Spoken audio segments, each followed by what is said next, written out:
evidentemente, diversificado, variado nos dias desta semana, mas o principal deles diz respeito a, ao crime desorganizado, que é a atuação de muitos dos que animam, incentivam, estimulam, apoiam, tiram vantagem do crime organizado. São os criminosos desorganizados, porque não fazem parte da organização diretamente, mas são simbólicos, adeptos desse estado paralelo, desse estado adicional, desse estado quase que titular, quase que institucional, que é o Estado brasileiro do crime organizado. Eu não imaginei que fosse viver para ver um Estado como o nosso virar um Estado totalmente dominado pelo crime organizado, e não por causa da força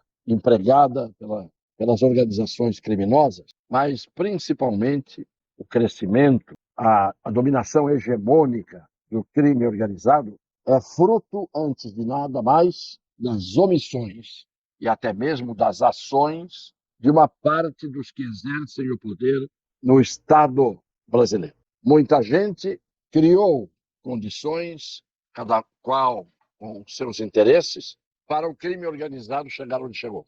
Ele não iria tão longe, não teria tanta força, se não fosse a cumplicidade ativa e omissiva daqueles que querem servir ao Estado não democrático de direito, que é personificado pelo crime organizado, exatamente para que eles possam exercer uma espécie de ditadura de poder, valendo-se dessa força armada, que são hoje as verdadeiras forças armadas que temos no Brasil. Porque se nós formos ver o número de militantes nas facções que compõem o crime organizado, ele é não apenas em contingente um número assustador, mas em condições de estratégia de ação, em condições de logística, em condições do uso de armamentos que nem mesmo as forças regulares de segurança possuem, sejam as polícias civil,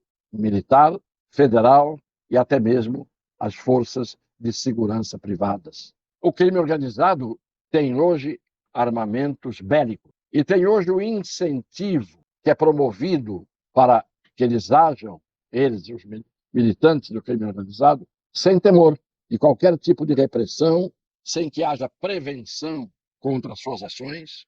E isto é uma vergonha de muita gente que, não tendo vergonha nenhuma na cara, se omitiu, silenciou, se acompliciou do crime organizado, abriu espaço, tirou vantagem, trocou figurinhas, trocou interesses com o crime organizado. Eu não estou falando de algo que acontece só hoje. Eu estou falando de algo que vem desde o início da primeira década do milênio. Tudo começou praticamente naquele ninho do Carandiru. Ali o crime começou a se organizar com o apoio de políticos, ostensivamente, com o apoio de uma grande parte da mídia, da imprensa, de alto coturno, de gente que fez sempre a apologia, a defesa, a consagração dessas forças delinquenciais. Muito bem, começou lá atrás, no início do ano, na década de 2000. E lembrem, quem foram naquela altura os que fizeram um pacto de não agressão, um pacto de boa convivência? O atual vice-presidente da República, que era governador de São Paulo. Foi no governo dele, quando se queimavam os ônibus, quando se atiravam nos postos policiais, quando se atiravam e matavam policiais militares dentro de suas guaritas e dentro das suas viaturas, é que emissários do governador Geraldo Alckmin foram tratar com a chefia do crime organizado um pacto de não agressão. Evidentemente que houve uma troca. E depois disso, continuaram a crescer, a se expandir com o concurso de uma parte da imprensa que fez vistas grossas, com advogados que estão bancando não apenas as defesas daqueles eventuais envolvidos em processo, mas também bancando as informações que saem de dentro dos presídios como ordens de comando, aos que estão do lado de fora, nas ruas das cidades, fazendo aquilo que lhes é ordenado. É lamentável que tudo isso foi sendo feito sob o olhar cego dos defensores do direito, dos professores de direito, dos advogados, de uma parte do Ministério Público, de uma parte da magistratura e até mesmo da cúpula do Tribunal Superior. Tudo foi sendo visto, sendo tolerado, sendo aceito e sendo permitido. Voltar atrás hoje, com o atual presidente da República, que não mostra nenhum interesse em combater esse crime organizado, eu não vejo como isto poderá acontecer. Forças Armadas proibidas de intervirem nas comunidades, nas favelas do Rio de Janeiro, por exemplo, por ordem de um ministro do Supremo Tribunal Federal. Ali no Supremo Tribunal Federal, acha-se tudo o que lhes convém como ato antidemocrático, como ataque ao Estado democrático de direito. No entanto, esses que oficialmente atacam a sociedade brasileira, dos mais pobres, reféns dentro da comunidade, dos grandes traficantes, dos grandes criminosos, que têm o porte de arma que eles mesmos se outorgam, armas que não são nem vendidas em parte alguma, mas eles podem ter. E não se pode permitir que a polícia entre nessas comunidades para fazer o trabalho de repressão, de caça aos criminosos, por ordem do Supremo Tribunal Federal. Há hoje governantes que se escudam nas suas forças armadas. Forças armadas essas, dos foras da lei, armados até os dentes. Para esses não há desarmamento, para esses o porte de arma é sempre legal. O que eu estranho, para terminar, é uma coisa só.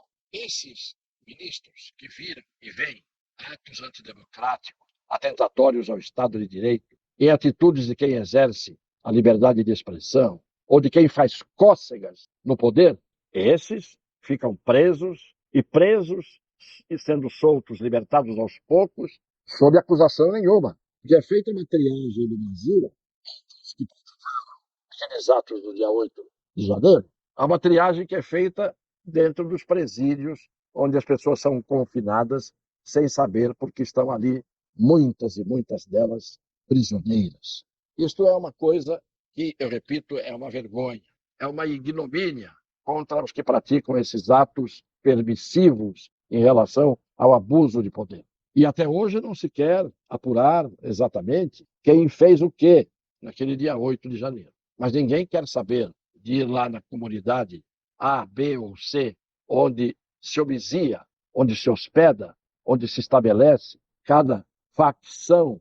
Ninguém quer saber o que eles estão fazendo, como eles fazem, de onde vêm as suas armas pesadas, como eles comandam os ataques e assim por diante. Ao contrário, aqueles que estavam em penitenciárias de segurança máxima estão sendo reintegrados pelos serviços prestados ao crime organizado às prisões leves, onde tudo é permitido. Todas as regalias que eles pedem, porque sabem que são atendidos, principalmente nos estados onde o governo é o governo que defende os tais direitos humanos dos desumanos. A omissão foi de todos. A omissão foi da mídia, mais do que omissão, houve cumplicidade. A omissão foi de repórteres e jornalistas, para os quais apenas os fora da lei têm que ter direito à proteção da lei.